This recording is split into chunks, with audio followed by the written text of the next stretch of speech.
The moment my sister's hand hit my face at Thanksgiving dinner, everything inside me went completely still.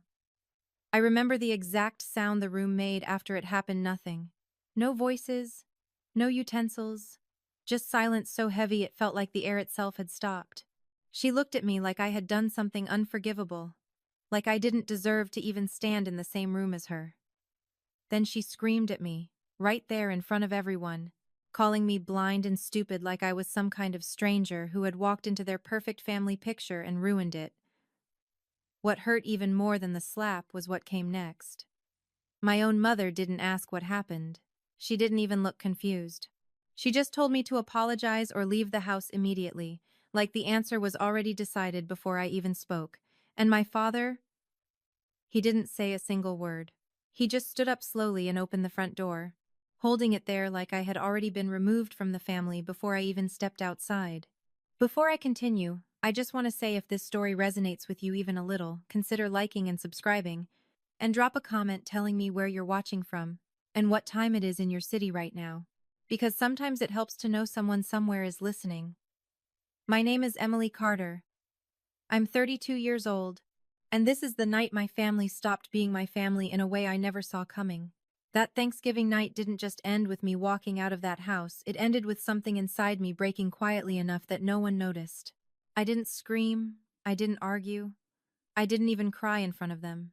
I just picked up my bag, walked past the table full of people who had known me my entire life, and stepped into the cold November air like I didn't belong anywhere anymore.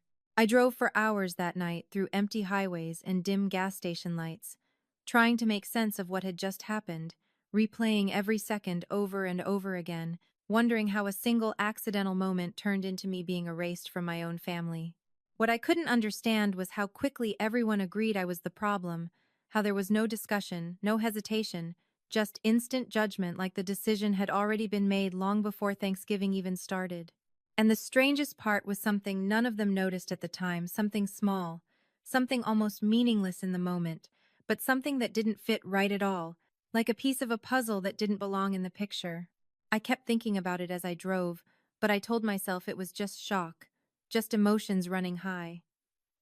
I had no idea that by the time the clock hit 8 a.m. the next morning, that small detail would become the first crack in everything my family thought they knew about me, and that by then, they wouldn't just regret throwing me out, they would be trying to reach me in a panic, because something had already started falling apart in the background while I was still driving away, and the truth behind that Thanksgiving dinner was far from what any of them believed. After driving for what felt like an endless stretch of silent highway that night, I eventually pulled into a small 24-hour diner just outside of a town I barely recognized. The neon sign buzzed softly in the cold air, and I remember sitting there in the corner booth without touching the coffee they brought me, just staring at the condensation on the window while trying to convince myself that what happened at Thanksgiving was some kind of misunderstanding that would make sense in the morning. But deep down, I already knew that nothing about my family ever worked that way. The truth is, this was not the first time I had been made to feel like an outsider in my own home. It started when I was a child, long before I had the language to understand it. My sister Jessica always had a way of becoming the center of everything without even trying, and I learned early that if she was in the room, I was usually expected to step aside. I still remember one Christmas when I was about 10 years old. I had saved up money from small chores to buy a simple bracelet from a mall kiosk, something inexpensive but important to me at the time. Jessica saw it, said it was ugly, and within a week it somehow disappeared from my room. When I asked about it, my mother told me I probably misplaced it and should be more responsible. Jessica wore a similar bracelet not long after that, and when I pointed it out, I was told I was imagining things.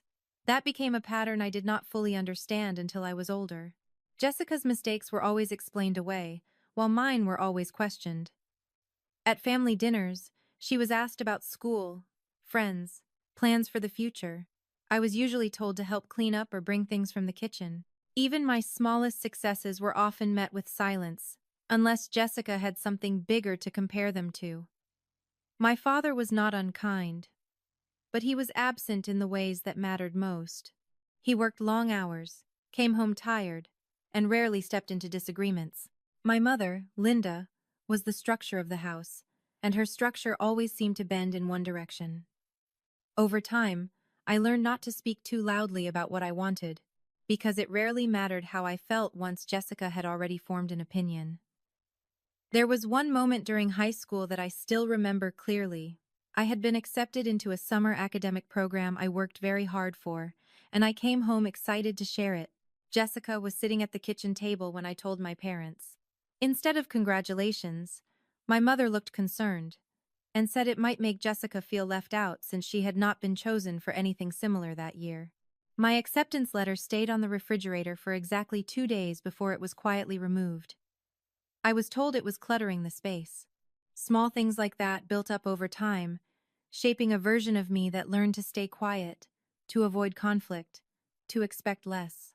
And yet, I still believed that as adults, things would balance out differently. I thought distance would soften the patterns. I thought time would make us equal. But sitting in that diner after being pushed out of the only place I ever called home, I began to realize that nothing had ever truly changed. Not really. And the most unsettling part was not what happened at Thanksgiving itself, but the memory I could not stop replaying from earlier that evening. A brief exchange I had almost forgotten, something Jessica said under her breath that did not make sense at the time, something that now felt like it might have been the key to everything that followed. Because if I was right, then what happened that night was not just an argument that spiraled out of control. It was something far more intentional than I was ready to admit. And the more I thought about it, the more I began to understand that I might have been missing the real reason my family turned on me long before I ever walked through that front door. In the days after that night, I kept replaying every detail in my mind while sitting in that small diner just outside town, unable to sleep properly or make sense of how quickly my entire life had shifted. I eventually checked into a cheap motel nearby, the kind with flickering hallway lights and the faint smell of old carpet, and I told myself I just needed a day or two to clear my head before deciding what to do next. What I did not expect was how fast things outside my family would start changing while I was still trying to process what had happened inside it. 2 days after Thanksgiving, I received an email from a regional nonprofit organization I had applied to months earlier, long before everything fell apart.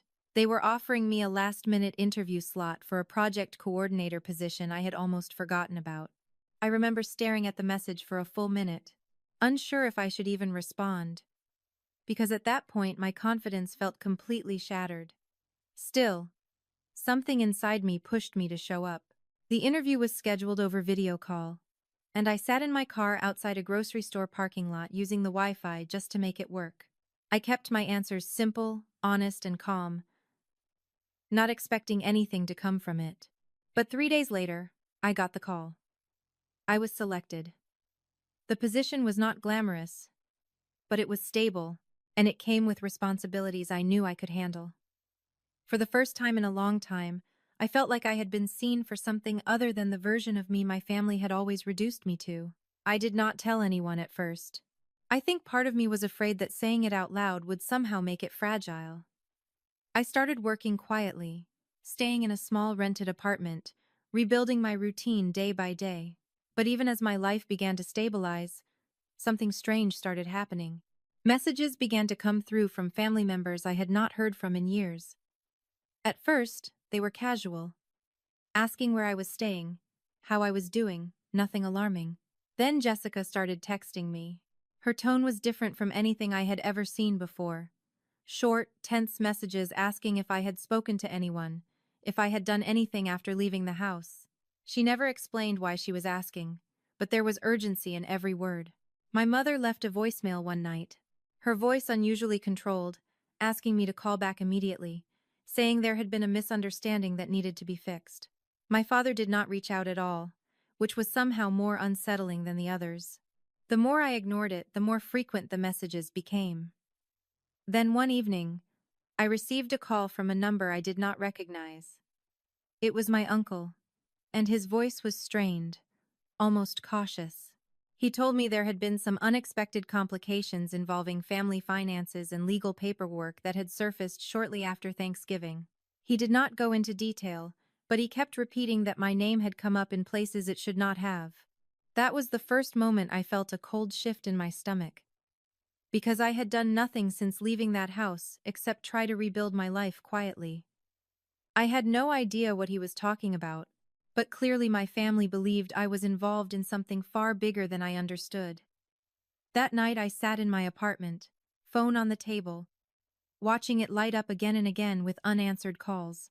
And just before I went to sleep, one final message came through from Jessica, shorter than all the others, just 6 words that made no sense at the time, but changed everything I thought I knew about that Thanksgiving night, because it suggested that whatever had started at that dinner table was far from over, and something was about to surface that none of us were prepared for. The message from Jessica stayed with me longer than I wanted it to. I kept my phone face down for most of that night. But every time it lit up, I could feel my chest tighten slightly, like something was slowly closing in from a distance I could not see. By the next morning, I told myself I would ignore it all and focus on my new job, on the small structure I was finally starting to rebuild. But reality had already started moving in a different direction without asking for my permission. The first sign something was wrong was when I received a call from my supervisor at the nonprofit organization. Her tone was careful, overly professional, the kind of voice people use when they are trying not to say something directly. She asked me if I could clarify a situation that had come up regarding my background, specifically related to an incident reported by a family member. I remember sitting completely still in my kitchen chair, asking her what she meant, because nothing about that made sense. She paused before saying that someone had claimed I had been involved in a serious family disruption during Thanksgiving, that I had been asked to leave the home due to inappropriate behavior, and that there were concerns about my reliability and emotional stability. My stomach dropped as she spoke, because I realized immediately what was happening. Someone in my family had not only reached out, they had already framed a version of events that I had never agreed to, and had never even been told about.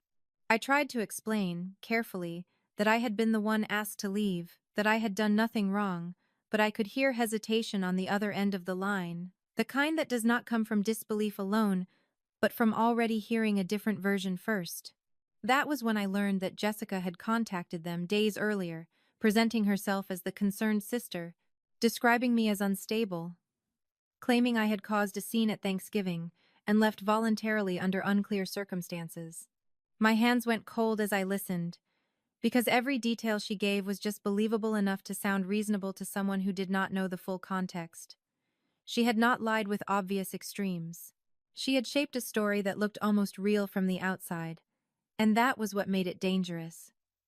After that call ended, I sat in silence for a long time, replaying everything I knew about that night, trying to understand when she had the opportunity to do something like this, and how quickly it had spread without me even being aware. Over the next several hours, things escalated. My email filled with notifications from HR, requests for clarification, mentions of internal review. My mother sent a message saying we needed to fix this misunderstanding immediately, before it got worse.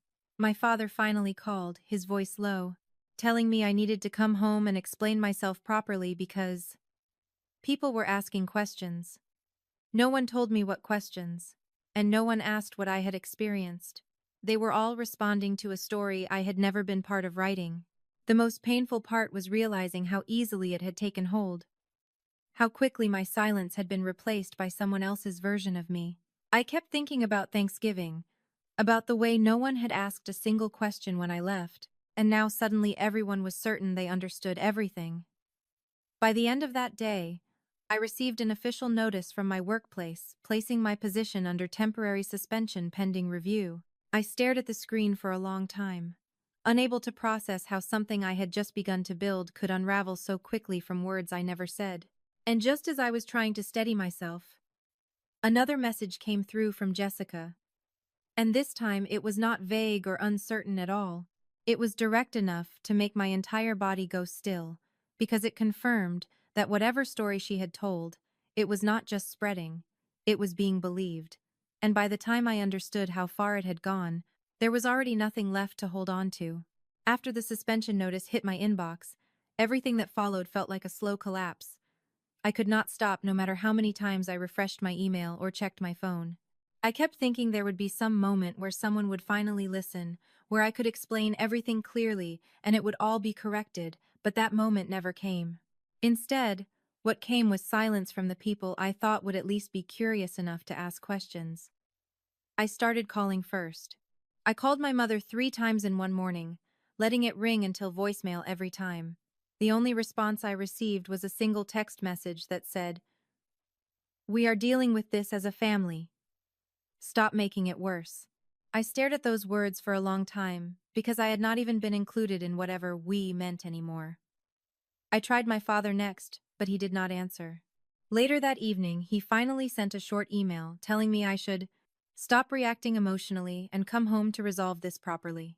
There was no acknowledgement of what I had experienced, only instructions about how I was supposed to behave in response to it. Jessica was the only one who kept communicating consistently, and her messages were no longer subtle. She sent screenshots of what she claimed were conversations with coworkers of mine, all framed in a way that made it seem like my behavior at Thanksgiving was unstable and unpredictable.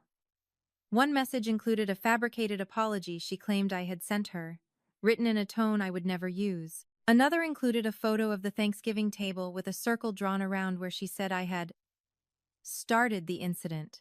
None of it was real, but it was detailed enough that it did not immediately fall apart to someone who did not know the truth. I tried responding once, asking her why she was doing this, but her reply was simple. "You should have left quietly like you were supposed to." That sentence stayed with me longer than anything else. At that point, I started documenting everything. Every email, every voicemail, every text message was saved in a folder on my laptop because I could feel something slipping out of my control. I even called the nonprofit organization again, sending them a full written timeline of events from my perspective, attaching previous messages, and explaining what had actually happened at Thanksgiving. But there was no immediate response. Days passed without acknowledgement. Meanwhile, more messages from my extended family began arriving. My aunt sent a long email expressing disappointment, saying she had heard concerning things and hoped I would get help. A cousin I had not spoken to in years sent a short message saying she was worried about my behavior lately. None of them asked me what actually happened. They were all reacting to a version of me that had already been constructed without my input. I started noticing something else, too. Old family group chats I had been part of were suddenly inactive or removed entirely. Social media posts where I was tagged were quietly deleted. It was like pieces of my presence were being erased in real time, while a different version of my story spread in the background. I made one last attempt to reach Jessica directly, this time calling her instead of texting. She answered on the third ring.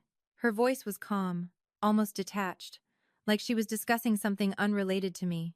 I asked her directly what she was trying to achieve, and there was a pause before she said something I did not expect. She told me I should stop pretending I was the victim because everyone already knows what really happened. That was the moment something inside me shifted, because I realized she was no longer trying to convince just me. She was trying to lock in a version of reality where I no longer had a place in the conversation. After that call ended, I sat in my apartment for hours without moving. No new messages came in. No calls. No emails. Just complete silence from the people who used to define most of my life. The absence of communication felt heavier than the accusations themselves, because it confirmed that I was no longer part of the narrative they were building. I was outside of it now, watching it unfold without me.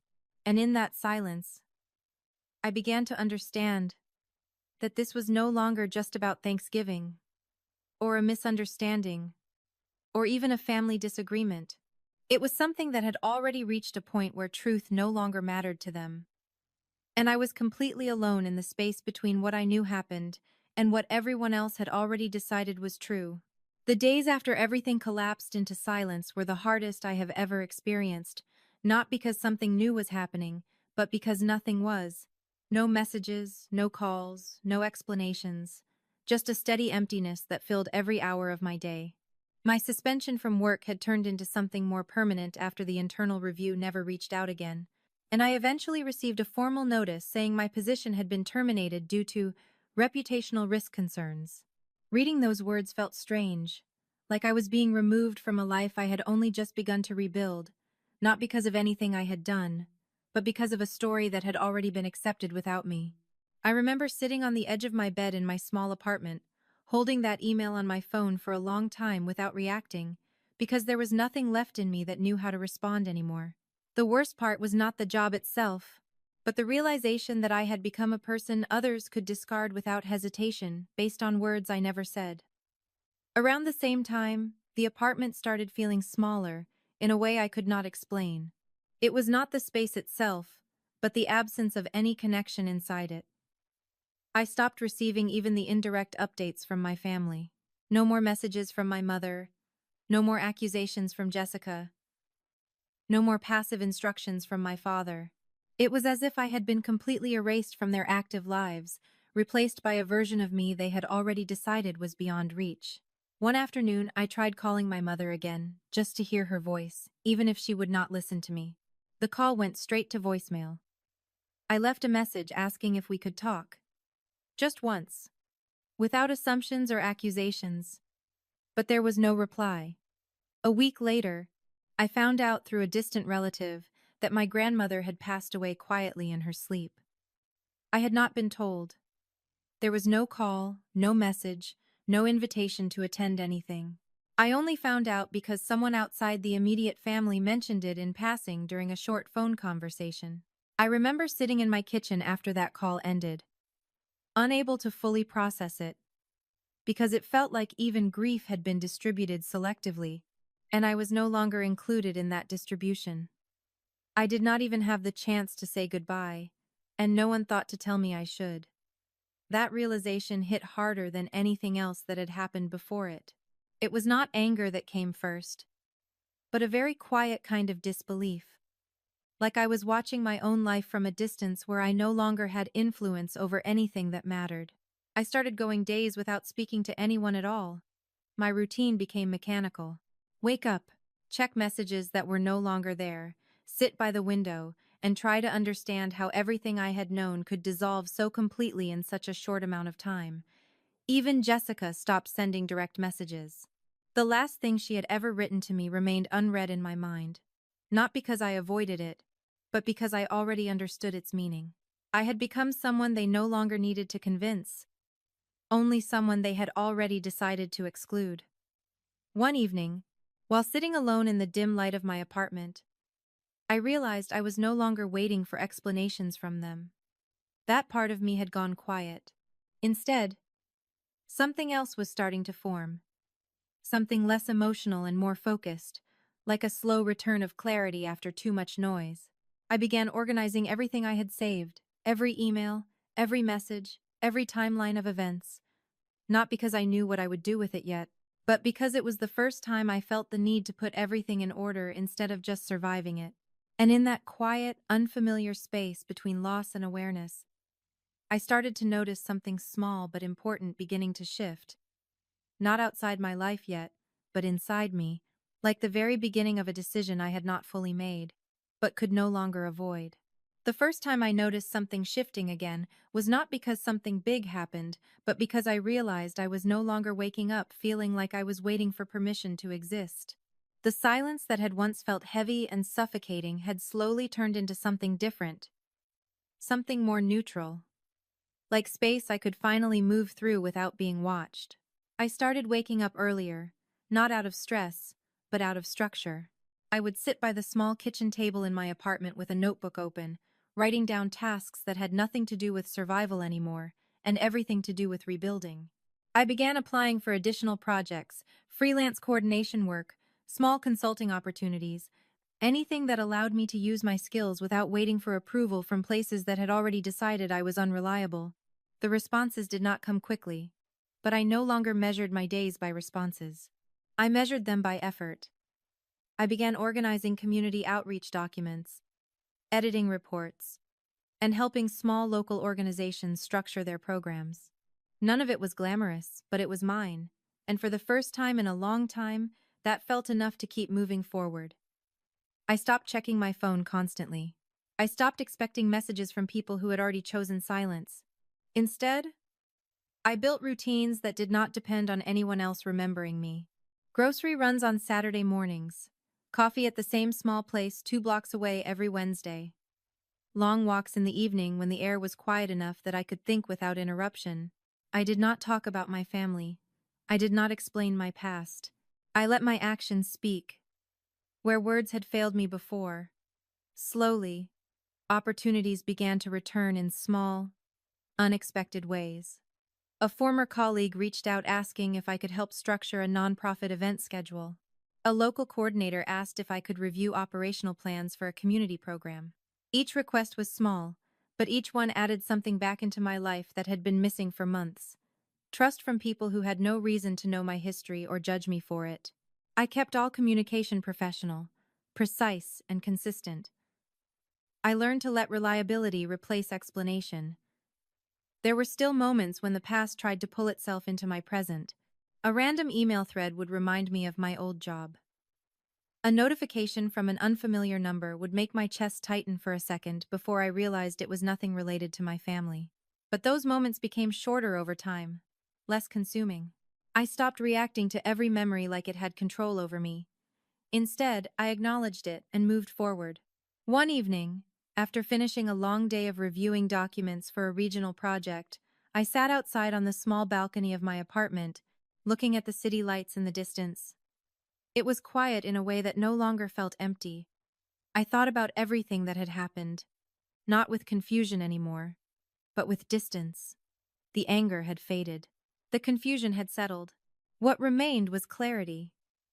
I understood now that rebuilding was not about waiting for apologies or corrections from people who had already moved on from their version of the story.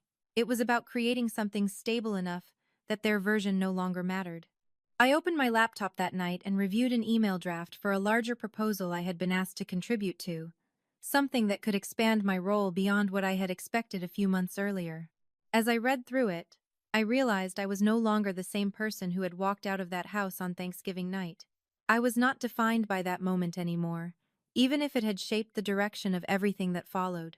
My life was beginning to form its own structure again, not built on reaction, but on intention. And as I closed my laptop and looked out over the quiet city below, there was a sense that something forward was approaching, something larger than what I had left behind, something that would soon redefine not where I came from, but where I was going next. By the time several weeks had passed, my life no longer felt like something that was collapsing in the background.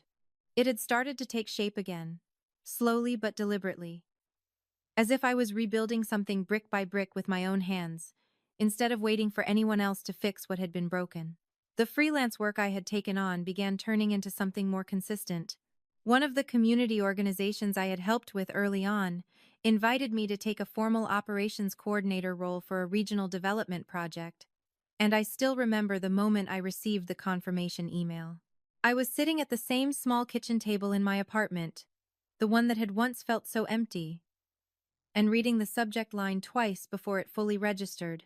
When I arrived on my first official day, I was handed a badge with my name printed clearly in black letters, Emily Carter, Operations Coordinator.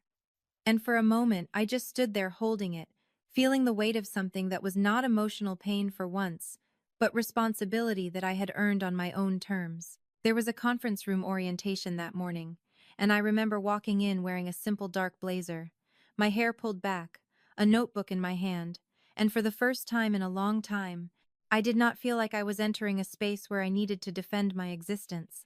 I was introduced to the team as someone who would be overseeing scheduling systems, logistics planning, and interdepartmental coordination. And as the presentation moved forward, I noticed how naturally I was able to speak, respond, and organize information without hesitation. It was not about proving anything anymore. It was about execution. Over the next month, I built systems that improved efficiency across multiple projects, streamlined communication channels, and reduced delays that had previously caused confusion in reporting structures. My name began appearing in internal documents, project summaries, and planning schedules, always attached to clear outcomes and measurable improvements.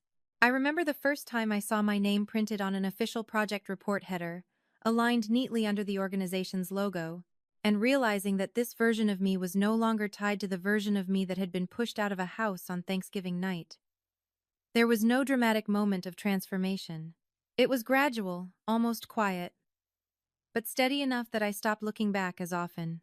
Even my appearance changed slightly without me noticing at first. I started dressing with more intention, not for approval, but for structure.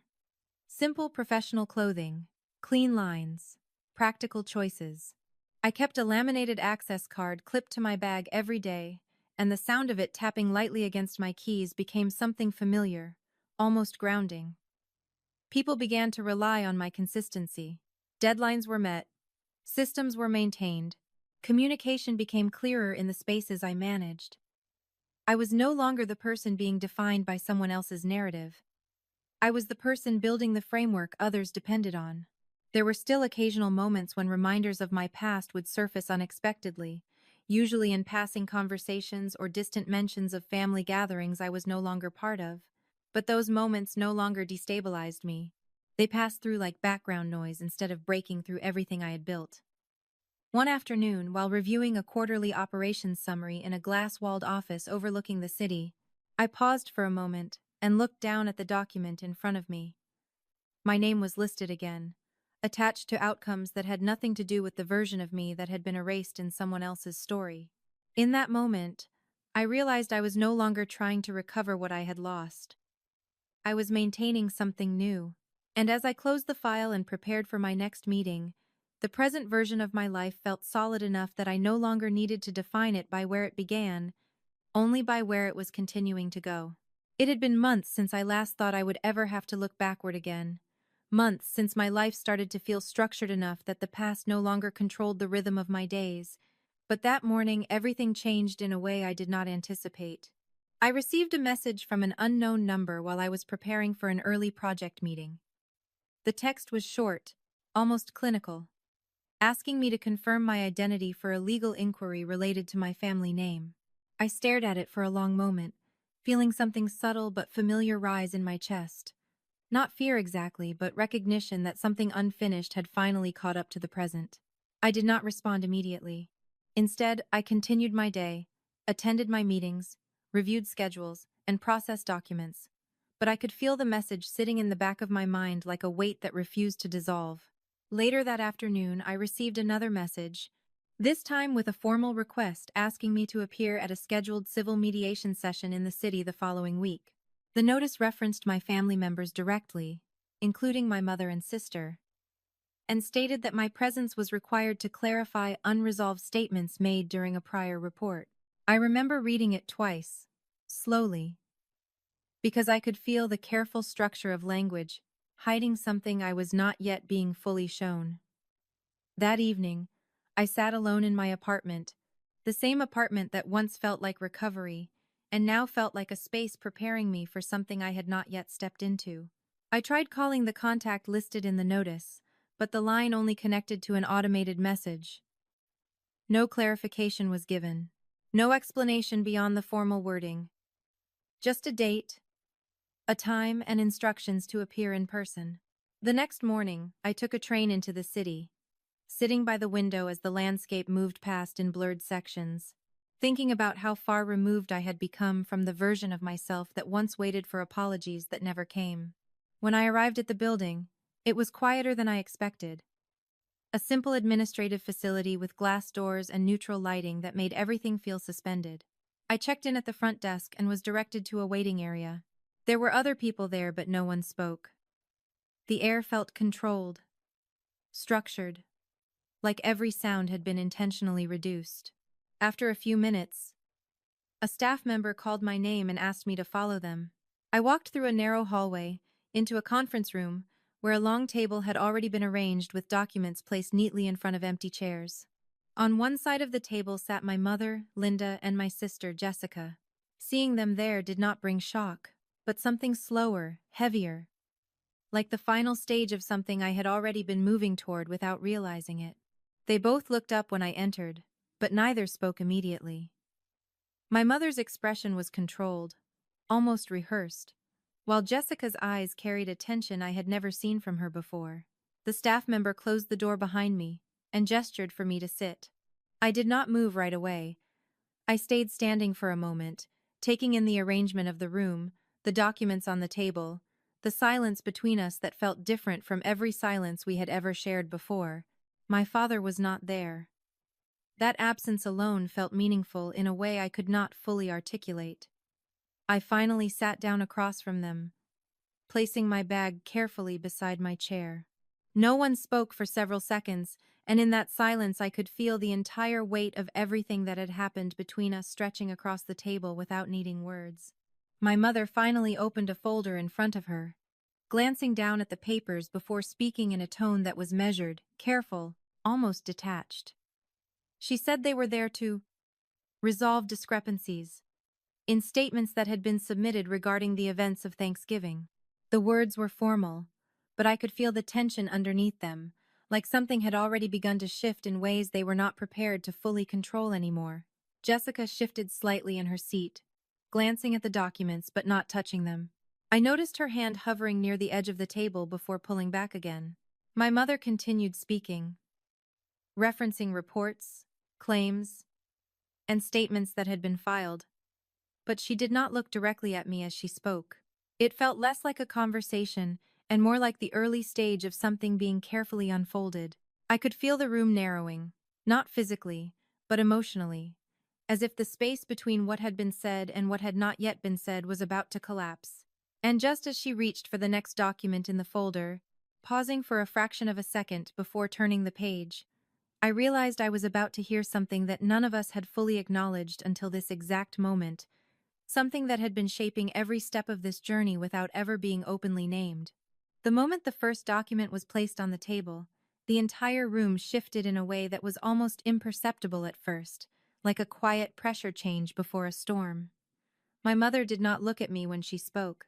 She kept her eyes on the page, reading in a controlled voice that felt rehearsed, listing statements that had been compiled, reviewed, and formally recorded.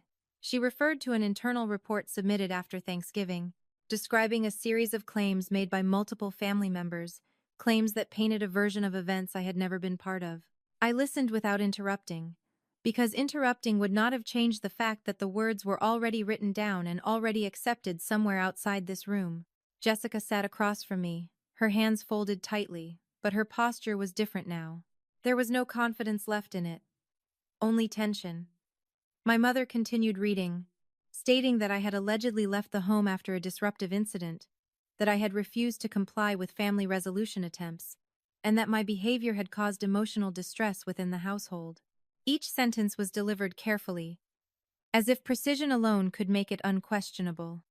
When she finally paused, I spoke for the first time, not loudly, not emotionally, just clearly.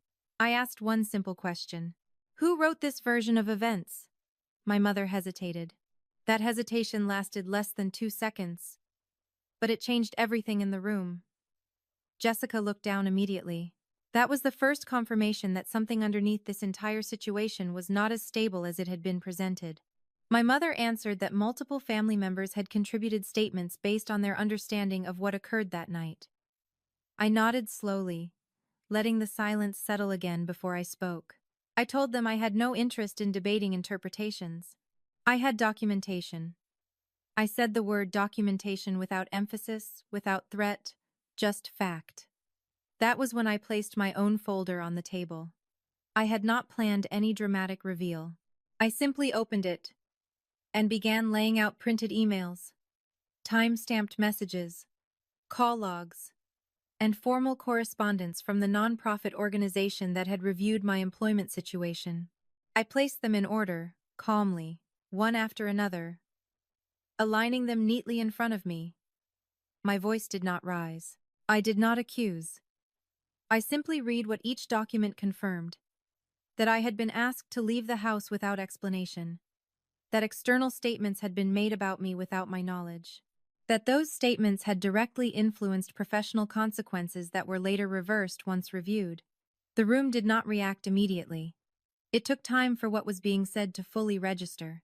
Jessica finally spoke, but her voice was quieter than before. She said she had only been trying to protect the family narrative. That phrase hung in the air longer than anything else. I looked at her and asked her directly what part of that narrative required my identity to be rewritten without my consent. There was no anger in my voice.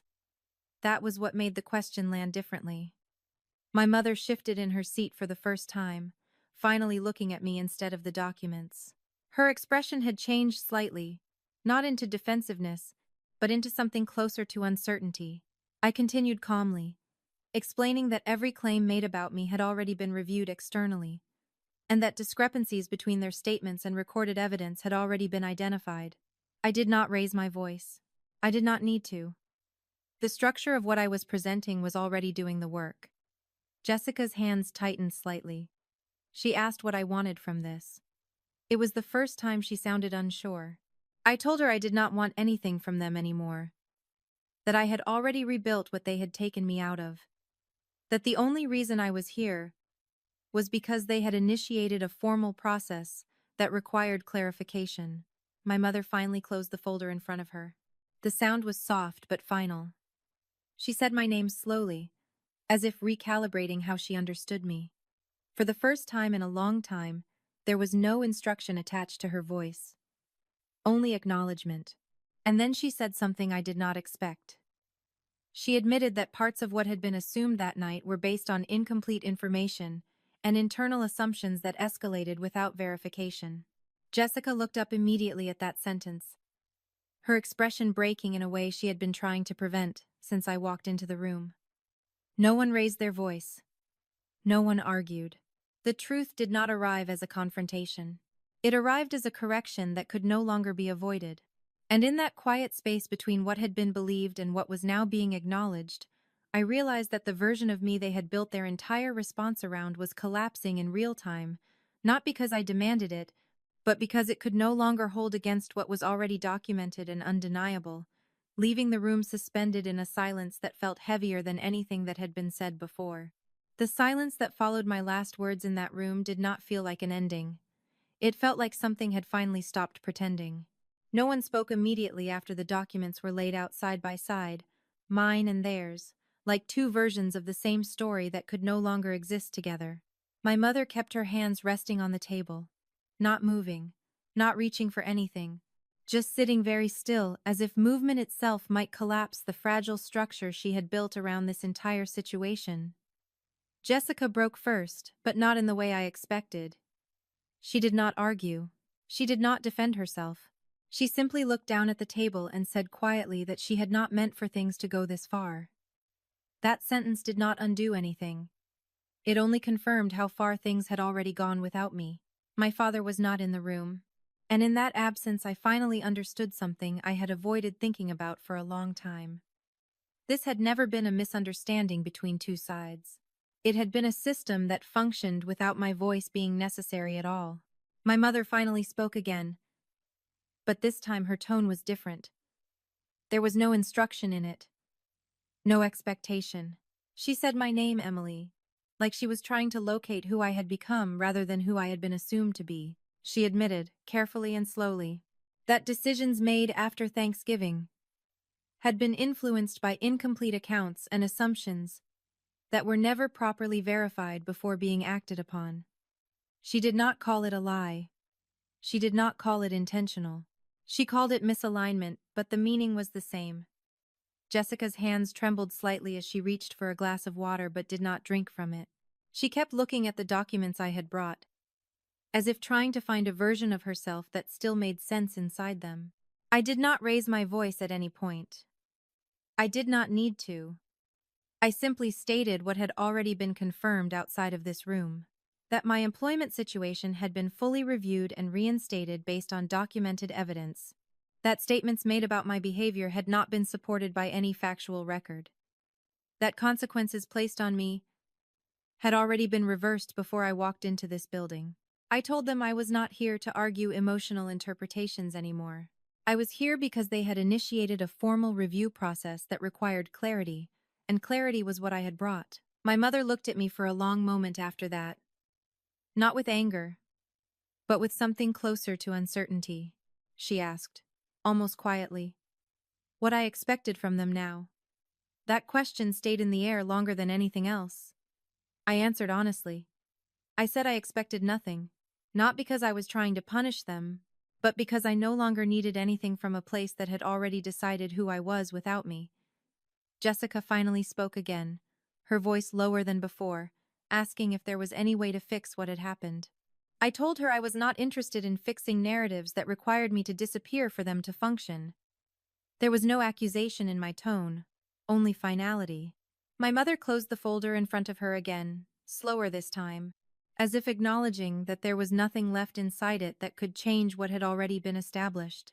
When she spoke next, it was not to defend, not to redirect, but to acknowledge that the version of events they had relied on no longer held the same certainty it once did.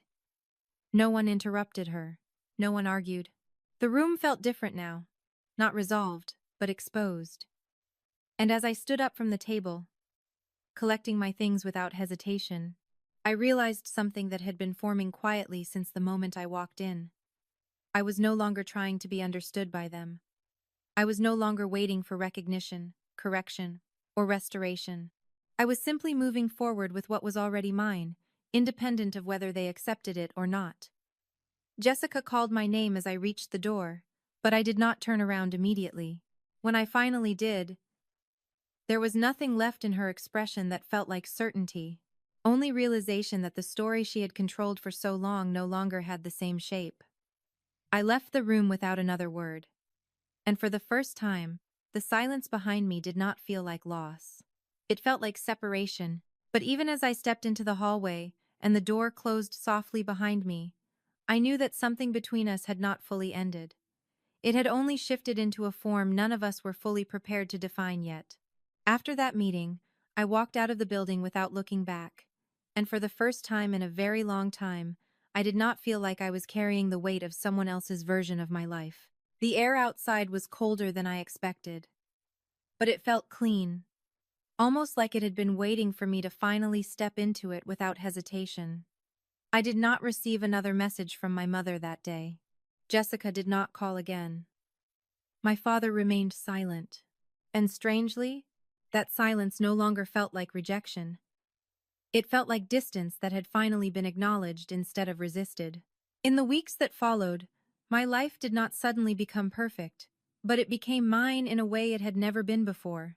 I continued my work in operations and coordination, but now with a sense of authority that came from experience rather than permission.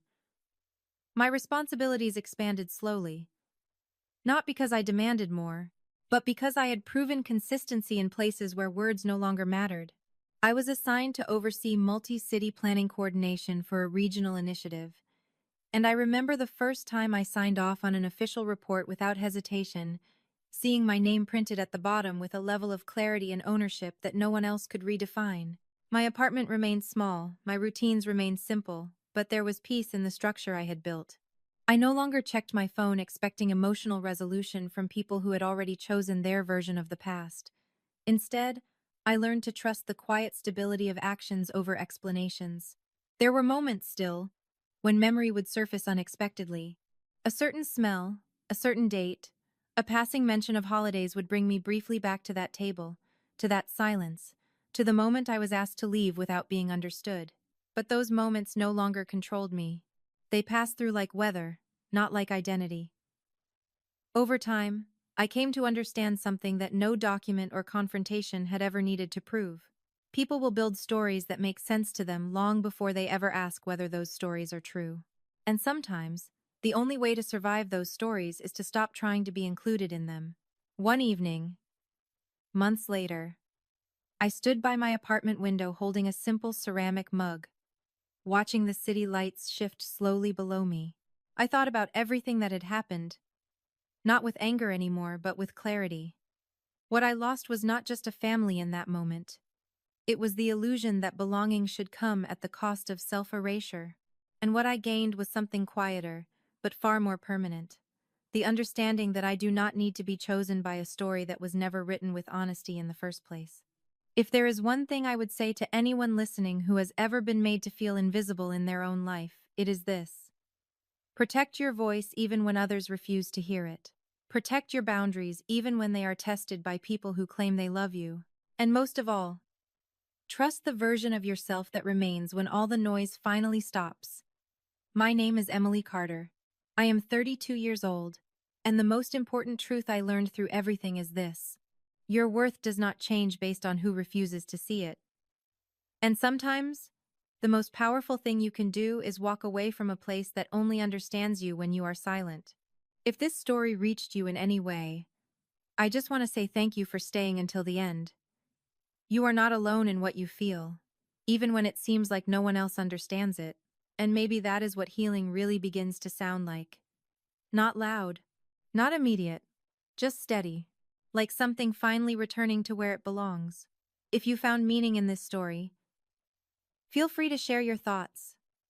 Subscribe for more stories like this, and take a moment to connect with others who might be walking through something similar. Sometimes, even a single shared experience can remind us that we are still part of something bigger than our silence. My name is Emily Carter. I am 32 years old, and the core lesson I want to leave you with is this: do not let anyone rewrite your truth to make themselves comfortable. And if you are still here listening, maybe this is not the only story meant for you. There are more waiting, quietly, in the next one, in the one after that, stories of breaking, of choosing, of rebuilding what was once lost.